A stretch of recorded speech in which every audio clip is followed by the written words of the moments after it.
So in this video on the leads functionality within Microsoft Dynamics 365 for Sales, we're going to cover off lead sequences. Now this is one of the series we've done specifically on the leads functionality in Dynamics. You can see links to others in the series below. Also, if you've got any suggested content ideas or you indeed need any help with Microsoft Dynamics, please see the links below. So let's go into the system and explain what I mean by sequences. So if I just click on one of these leads, I'm in the leads area, I've got an open leads view open at the moment. If I click on one of these, and you'll see when I do that, we get a button appear in the top menu called sequences. If I click on that, it's going to show a sort of blank grid, so I've got no sequences created at the moment. I am going to create one. So effectively what a sequence is a series of sort of dictated actions that we're expecting somebody or a user to perform in terms of our management of a lead record. Now, sequences apply to other record types as well. These include accounts, opportunities, contacts. So it's not just leads. But I'll illustrate this by creating one. So I'm going to create a new sequence. Now, first of all, I note this is not a sort of in the back end of the system thing done by the system administrator. That is a capability more widely available than that. Though obviously you need to have the correct security permissions to create a new lead sequence. I'm going to click New Sequence. And first of all, it's saying, do I want to use one of the existing, in this case, out-of-the-box Microsoft Dynamics ones as the basis for it and tweak that. But what I'm going to do is create from a blank canvas. And I'm going to give this a name and point it to a record type, which is going to be lead. So that's the first step. I'm going to click Next. Then it's going to present me with my blank canvas. Now I've got a lot of flexibility here and I've got a lot of options. So the sequence I'm going to create is two activities. First, I want the user to send an email to the lead, and then after a time delay, I want them to follow up with the phone call. So that's the sequence that I'm going to create here. So I've got this blank canvas I can work on. So the sequence starts here. And the first thing I can do is click the plus here. And then I've got a number of things I can do. I've got a series of steps that I can perform. I've got a series of conditions. In other words, if the sequence meets these conditions, then the next step occurs. Or I've got some commands. So if the sequence reaches such and such point, update a field, for example. So if it reaches a certain point, we might just set the sales stage as qualified. And I've also got potential integration into LinkedIn if I want to use the LinkedIn integration, the social selling capabilities through that. But I'm going to go back to steps because I wanted my user to send an email. So that's going to be my first step, send an email. And I'm going to just keep this brief, send an intro email. I could and probably should give a description, but I won't. But I do want to add an email template to this, so give them some structure in terms of what they should be sending.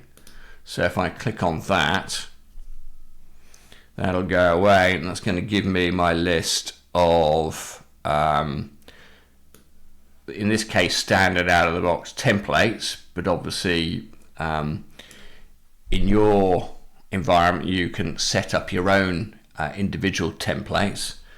And I'm just going to select one.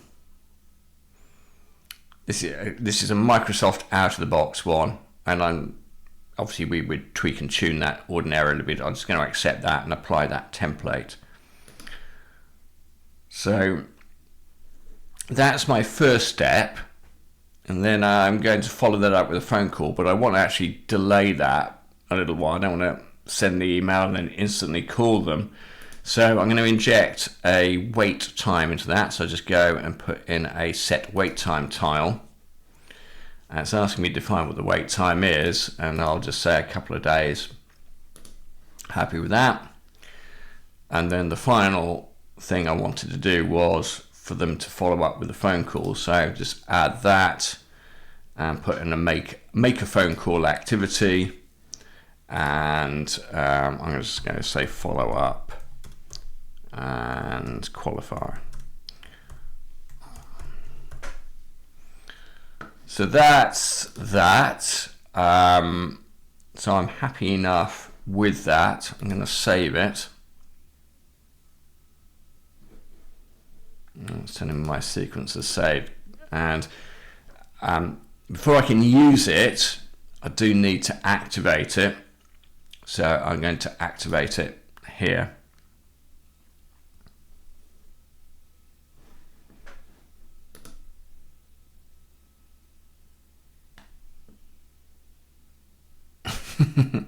Oh, you've got to love Microsoft wanting my feedback at this particular moment in time. So let's just X out of that. Thank you, Microsoft. Right. I've now created my sequence. So if I just come out of that, and come out of that second. Now I've got 2 test leads I've created. If I select both of those and now go to sequences, you can see I've got the RB test sequence that I created. If I now connect that, in other words, initiate that for those 2 leads, it's going to ask me if I want to assign those to a particular individual to follow up. Now, this is very manual the way I'm applying sequences. I'm applying it to individual leads or a couple of different leads. You can automate this, so you can have automated lead allocation and automatically apply sequences, perhaps depending on the type of lead as well. I'm going to assign this now. Take a moment to assign.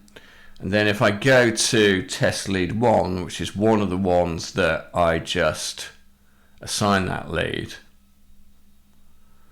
you can see that I've got a little up next widget that appears here by default in the leads entity that's telling me what sequence has been applied here, and it's got send an intro email as my first activity that I need to perform.